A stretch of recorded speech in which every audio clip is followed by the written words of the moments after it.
Nah, film pertama dari hewan invertebrata itu adalah film porifera.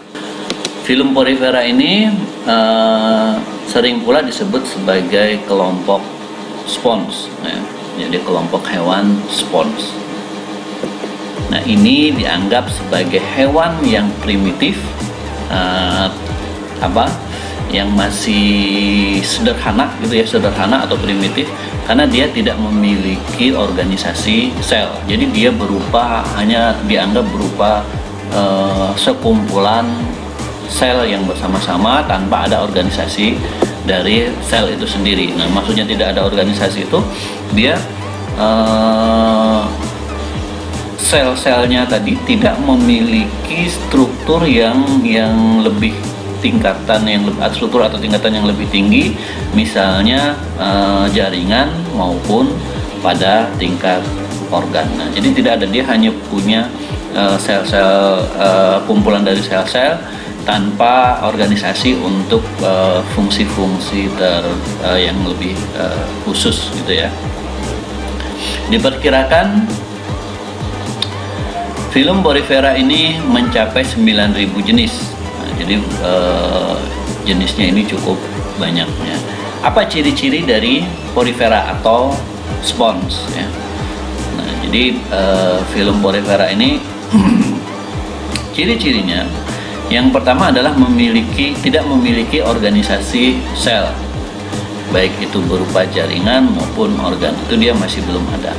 Kemudian tubuhnya itu asimetri, jadi tubuhnya itu tidak bisa kalau disetangkupkan itu tidak sama ya, tidak sama atau asimetri.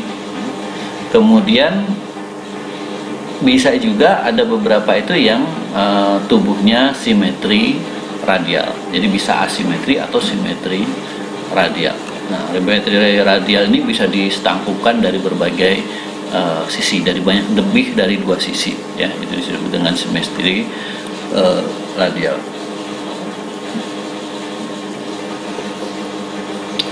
Kemudian porifera ini memiliki 3 tipe sel, yaitu Pinakosita, kemudian mesenkima dan koanusita ya. Jadi ada Pinakosita, mesenkima dan koanusita. Rongga tengah ataupun ruang percabangan dilewati sirkulasi air selama menyaring makanan. Nah, jadi tubuhnya itu punya rongga, yang mana rongga ini akan dijadikan sebagai saluran untuk sirkulasi air. Untuk apa air disirkulasikan? Karena spons ini bersifat filter feeder ya. Jadi dia menyaring, hewan yang menyaring makanan. Nah, jadi dia disaring dari air tempat dia hidup, itu disaringnya nutrisi yang terkandung di dalamnya, kemudian dikeluarkan lagi. Kemudian sel dapat tumbuh menjadi spons yang baru. Jadi selnya itu bisa tumbuh menjadi spons yang baru ya. Jadi kalau terfragmentasi, nah ini ada kemungkinan fragmentasinya itu punya peluang untuk menjadi individu yang baru. Kemudian tipe sel, dinding tubuh dan pertulangan dari spons.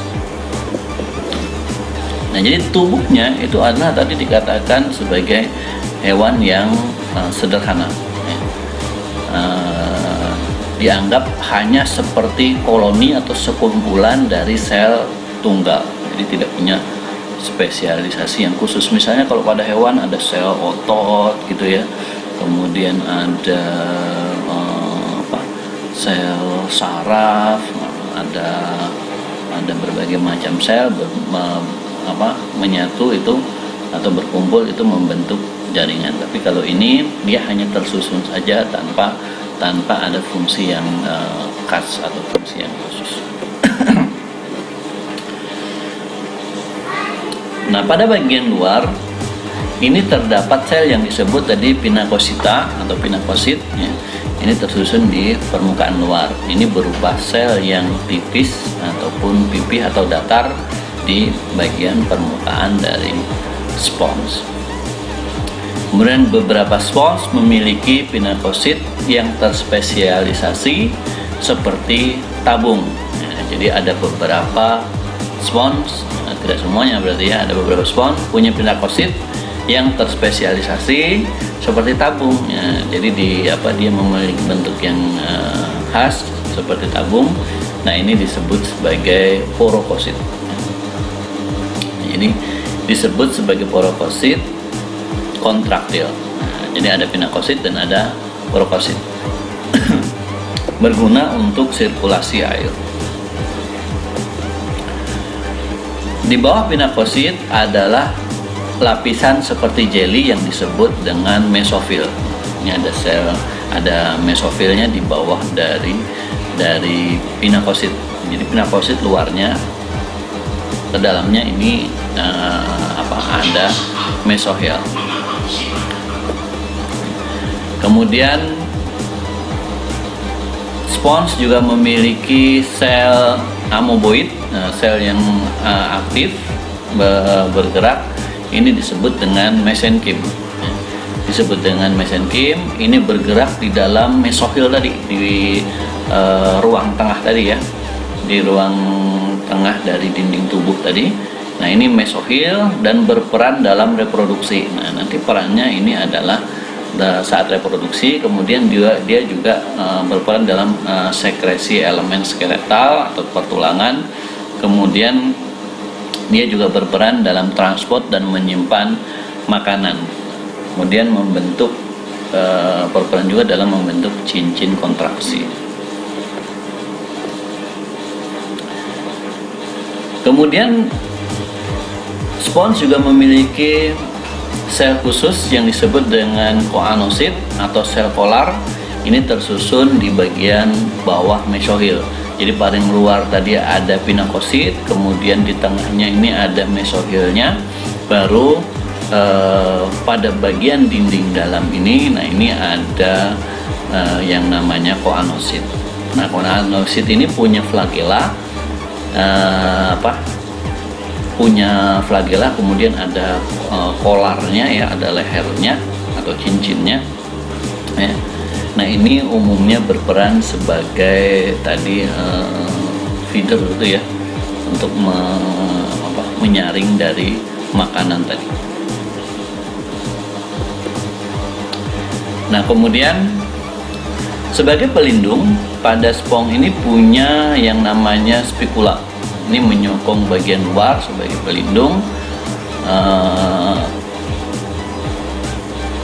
Fungsinya seperti exoskeleton ya, sebagai pertulangan. Nah, ada beberapa yang diganti dengan spongin. Jadi bukan spikula tapi berupa spongin.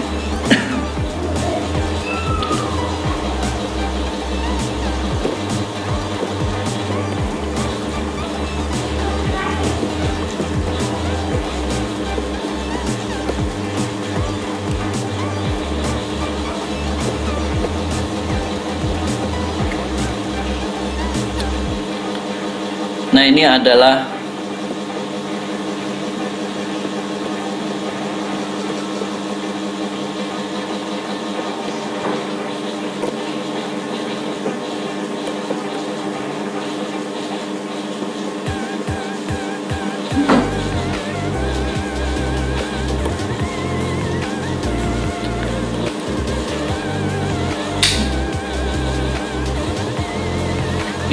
morfologi dari spons ya. Kita lihat spons di sini. Ini seperti sebuah vas gitu ya, seperti sebuah vas bunga ya. Ada bagian-bagiannya. Ini adalah osculumnya atau celah untuk keluarnya sirkulasi air. Kemudian pada bagian luar tadi ada struktur penyangga yang disebut dengan spikula. Nah, kemudian pada bagian luar ini terdapat sel yang disebut dengan pinakosit. Nah, ini berfungsi untuk sebagai pelindung. Kemudian ada juga yang pinakosit yang punya peran khas yang disebut dengan porosit. Ini sel porositnya tadi berbentuk seperti tabung. Kemudian di dinding dalamnya, nah ini terdapat sel-sel yang berfungsi untuk filter feeder tadi yang menyerap makanan. Ini adalah sel koanosit. Nah, sini ya, ini koanosit. Nah kemudian ini di bagian tengahnya sini ya. Nah di antara koanosit, dinding dalam dan dinding luar ini, nah, inilah yang disebut mesohil. Nah ini mesohilnya. Nah kemudian di mesohil ini juga terdapat sel amoeboid tadi, sel amoeboid yang nanti berperan dalam reproduksi. Nah ini adalah ilustrasi dari koanosit ya. Nah, jadi koanosit ini punya flagela, dia punya flagela. Kemudian ada jebakan partikel gitu ya, tempat saluran untuk partikel itu bisa masuk dan terjebak di sini ya. Ini adalah leher-lehernya, ini lehernya gitu ya. Kemudian ada di dalamnya ini ada vakuola makanannya dan bagian sel yang lain. Nah ini nanti saat saat air ini masuk ke dalam sini, nah ini bisa nanti ditangkap kemudian dikirim ke vakuola makanan. Air nanti bersirkulasi di sini.